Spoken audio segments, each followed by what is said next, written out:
Having never played an Ys game before, my knowledge of the series was limited going into Ys VIII, Lacrimosa of Dana.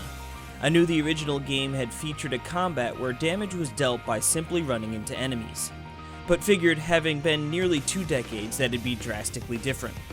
My expectations were a turn-based battle system, but instead I was pleasantly surprised to find an action RPG. And not only was it an action RPG, but an extremely fun and satisfying one to boot. There are some early pacing issues, and the map can be a little confusing to navigate at times, but I found it was a pleasure to explore the island and uncover the many secrets it hides along the way. Ys VIII sees us take control of the adventurer Adol, who is traveling aboard the Lombardia when a massive sea creature attacks the ship. Unfortunately for Adol and the rest of the passengers, it couldn't withstand the attack and they soon find themselves stuck upon a cursed and deserted island. In the beginning of the adventure, finding castaways and building up your village is the primary goal, but sadly with it comes some pacing issues. The objective is almost always to explore one area, hoping to find a castaway to bring back to base. But eventually the mold is broken, throwing in far more exciting things to do, especially when exploring dungeons is introduced. The overlaying goal is to escape the island, but as the story continues to unravel itself, more questions about the island and a mysterious maiden named Dana arise. I found the story to be engaging throughout, especially towards the latter half of the game when leading up to its conclusion. When it comes to RPGs, I generally jive more with the turn-based combat, but Ys VIII has done a lot to change my prior expectations of what an action RPG can be. The combat system is fast-paced and has a nice depth to it, all without becoming convoluted.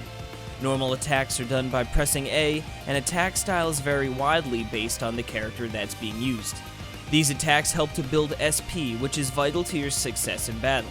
SP allows you to use different skills, and it's important to use these skills as often as possible, which is something I learned after hoarding SP early on. These skills will continue to unlock as you progress, allowing you to equip up to 4 at one time. Skills are executed by holding down the R button and pressing the phase values assigned to each ability. It feels fluid and fun switching between the 3 active characters on the fly and unloading a number of different skills one after another. Of course, while it is key to deal as much damage as possible, avoiding damage is equally important, especially on higher difficulties. Luckily, dodges and guards allows you to mitigate or completely avoid damage, as well as give you an offensive boost if timed properly. Combat is usually the focal point of any RPG, but alongside an impressive combat system, a great RPG also needs another hook to keep players enthralled. Ys was able to capture just that through a wonderfully crafted island to explore. While it isn't a completely open world, there are a bunch of different areas with branching paths to check out once they've been opened up. Often these are gated behind needing a certain number of castaways, so it's always encouraged to try and find more of them lost within the island's constraints. What makes this ongoing task enjoyable is just how wonderful the island looks and feels. There are stunning views throughout the journey that had me taking screenshot after screenshot. If you do run into a spot where you don't have enough people to clear the obstacle blocking your path, it'll be marked on your map to come back at a later time. But sadly, that's easier said than done. Fast travel locations on the map are great, but it was easy to get confused on which direction to take after arriving, which led to some wandering around searching for the objective. This problem is alleviated a bit later on in the game when you gain the ability to fast travel to more precise locations. Another benefit of exploring the island is collecting materials which can be used to craft gear and consumables to help you on this 30 or so hour main quest. Materials are littered almost around every turn, and fortunately they don't need a specific tool to harvest. Instead, a single swing of the sword will net you ore, flowers, berries, you name it. There is one exception when it comes to fishing, which will require you to bust out a rod and some bait, but even then it's extremely simple task to do with the single press of the D-pad.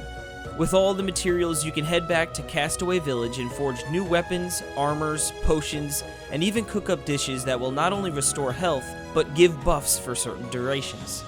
I really appreciated that crafting new gear didn't require gold or anything aside from the materials because it helped to make the sense of everyone chipping in towards the greater good feel even more convincing.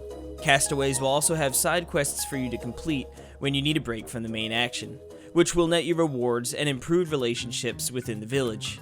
Periodically, the village will become under siege where you must partake in something called a raid. These special events send a number of waves towards the village and you must protect it at all costs. While Ys 8 certainly has a bevy of different highlights, one that remained strong from the beginning to the end was the fantastic soundtrack.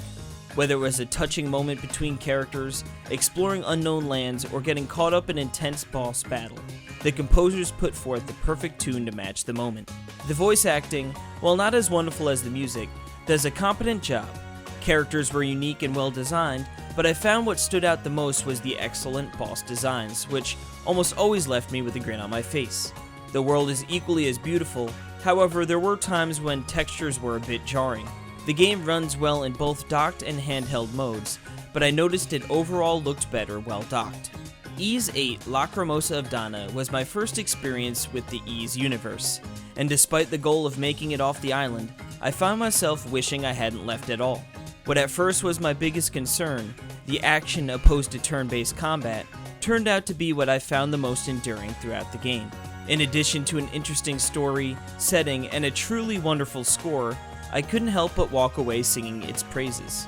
That's not to say it isn't without fault, as a slow start will be enough to scare some off, and the map can cause some confusion, but these are things worth toughing out to see all the good.